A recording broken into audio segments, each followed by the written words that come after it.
अब बढ़ते हैं ओशन लूप ऑफिशियल के सीक्रेट नंबर 5 की तरफ।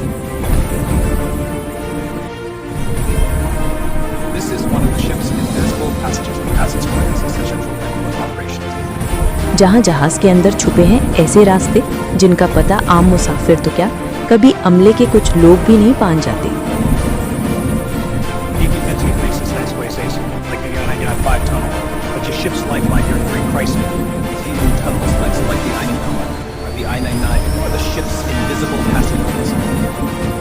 इन्हें कहा जाता है I-95 पैसेजवेज, जहाज की वो खुफिया सुरंगें जिनसे इंजीनियर्स और ऑफिसर्स खामोशी से एक कोने से दूसरे कोने तक जा सकते हैं बगैर किसी के देखे। These invisible passageways that are the veins of ship, keeping hundreds of lives safe above deck. These invisible passageways are the veins of our ship, crafted by the unseen heroes behind the walls. They ensure our safety and unity at sea. ये रास्ते जंग के वक्त आग लगने के लम्हे या सुरक्षा खतरे में जहाज की रीढ़ की हड्डी बन जाते हैं।